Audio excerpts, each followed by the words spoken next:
Hello, it's Claire Graham here. I'm just going to do a quick tutorial about how to do a galaxy background in your Bible journaling. I apologise for the room. I am hijacking my daughter's desk because we've got a snow day today, so everywhere else in the house is being used by somebody else to do homework or work or whatever.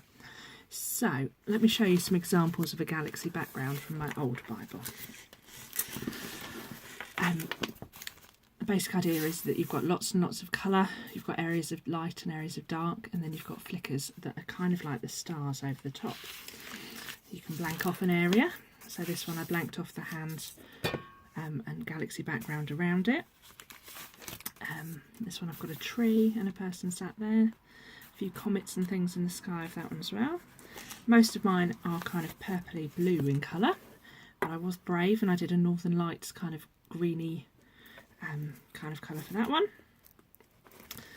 and then back to purple on this one just here. But today I'm going to do my first galaxy background in my new journaling Bible.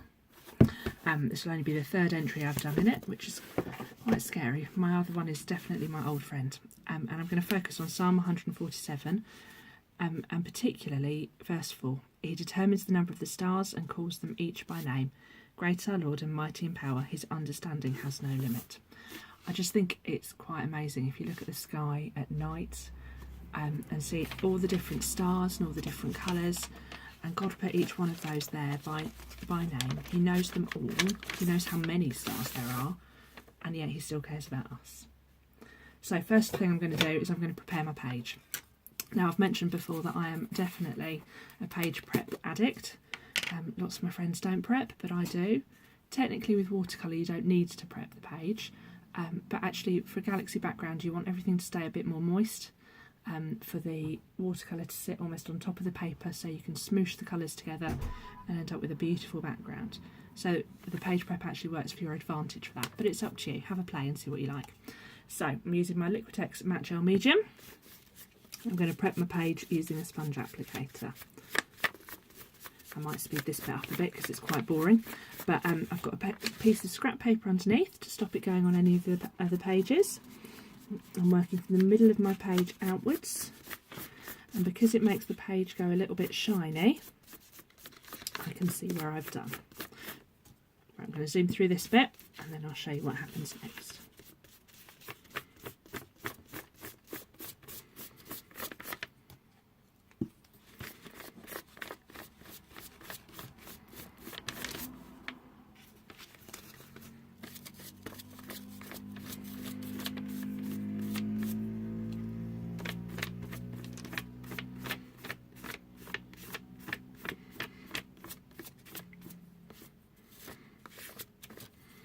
Okay, so that's finished with that.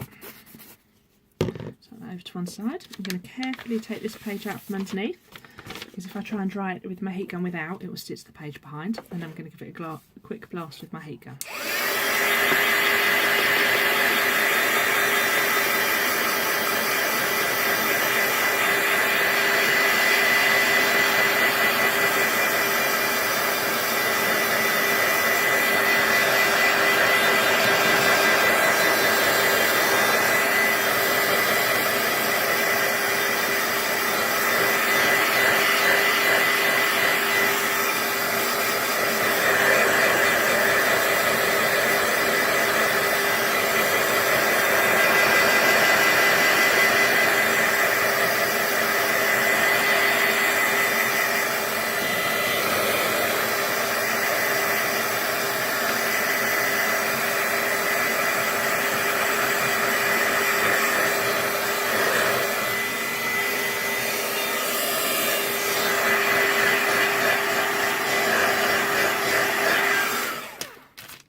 Okay, so that's my page all prepped.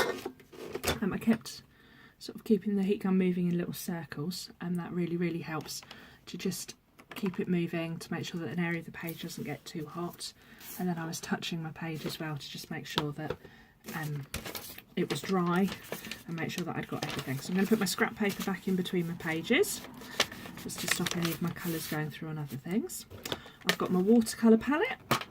This is just a Winsor & Newton one. It's got beautiful colours in, but it's quite a useful, oh, I can open it, quite a useful watercolour palette. I'm going to take that bit off actually so I've got a bit more space.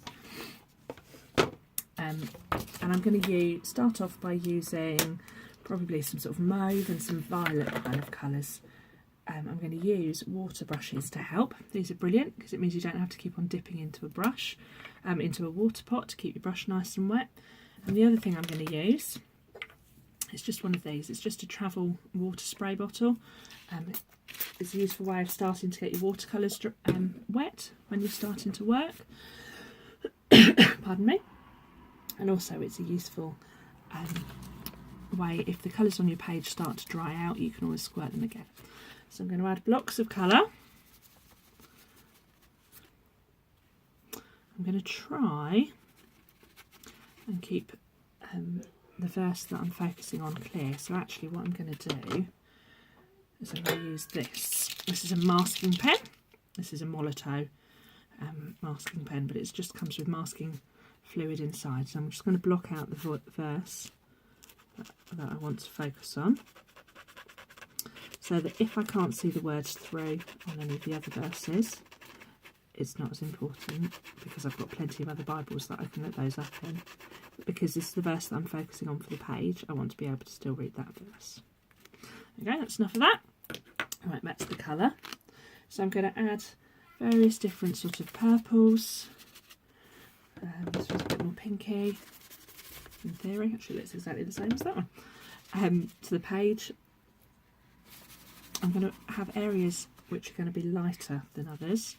Some areas where the colours are really vivid, and then others which I'll blacken out with the black in a few minutes.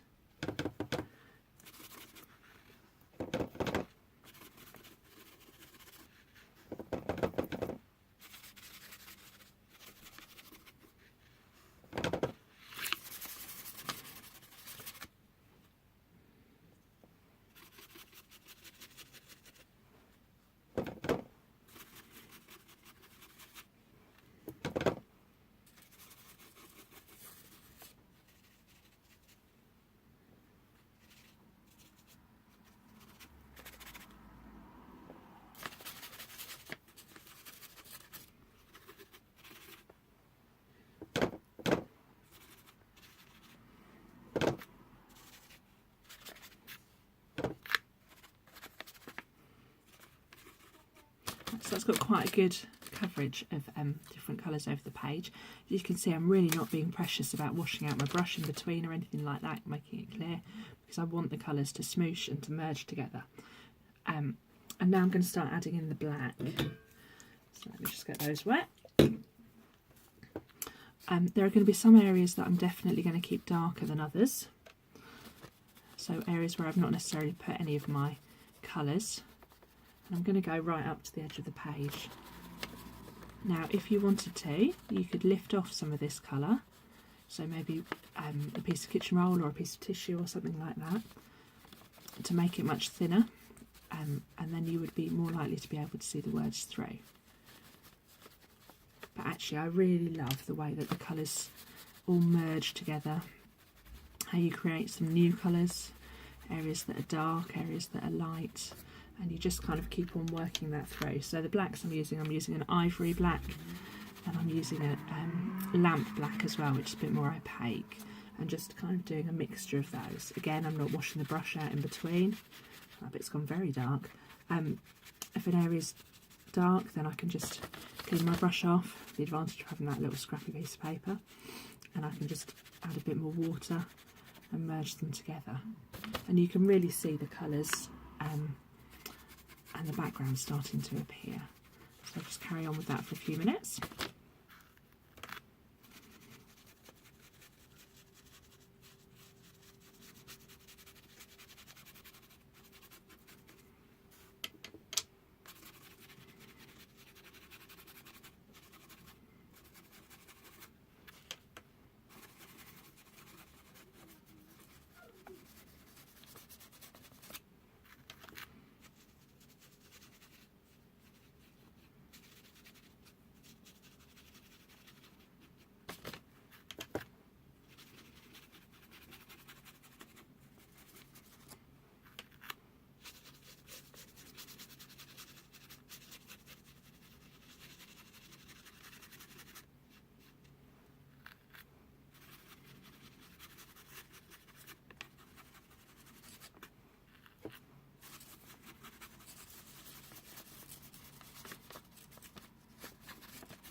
Okay, so that's got most of my background covered. Oh, I just moved that the wrong way. Let's move it so you can see the whole thing.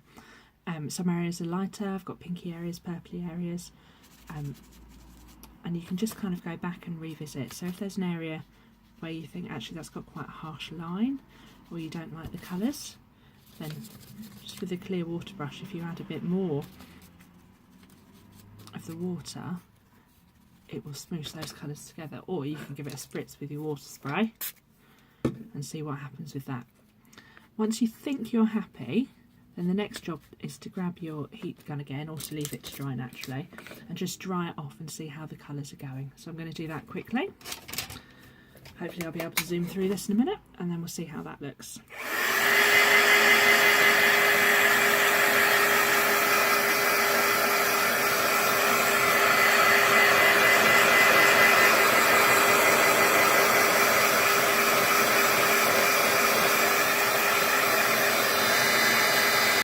Okay, so that's pretty much dry. There are just a couple of bits that I want to go back over. Some of the edges have ended up a bit harder than I'd have liked, so I'll add a bit more water to those.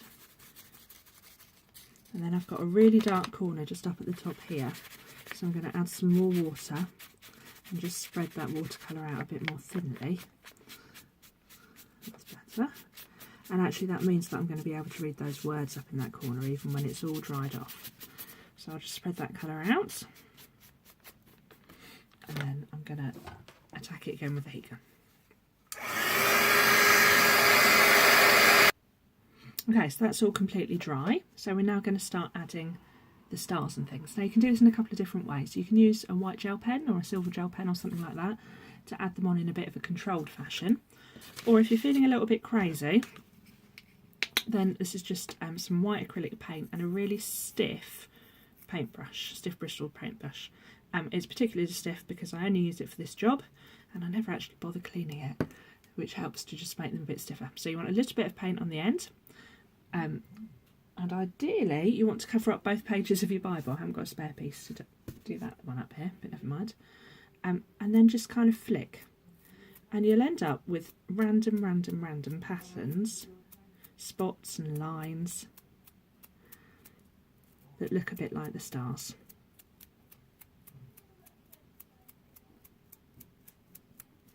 A bit more paint.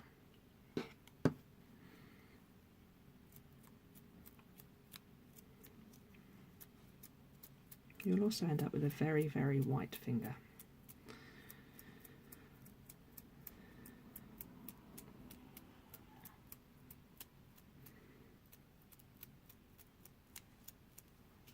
Some gone on the other page. So once you're happy with that, give your fingers a bit of a clean, and then we'll do the next. Okay, so I've got clean hands now. So I've just got two jobs left that I need to do. I need to just use a rubber and just gently rub over where I put the masking fluid. You can get different sorts, but I like it in a pen just because it's easier to control. Just by rubbing that out carefully, small gentle circles, you can see that that's masked off completely the Bible verse. And then I'm just going to write out a comment down the side.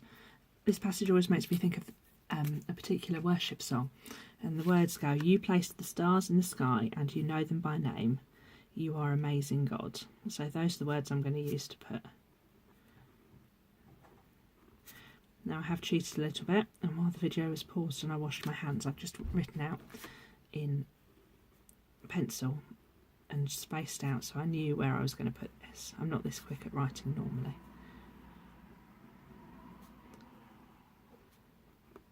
I'm just using my pen to thicken sort of the downward strokes.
Okay, so I've done that quickly. Once that's all dry, I'll rub out my pencil lines, and I'll also add a date to my journaling, because that's what I do with all of my pages. And there we go. So there's a very simple galaxy background. Can't really see it. I'll change the camera angle a bit. Pinks and purples, watercolours, and a little bit of acrylic. I really hope that helps.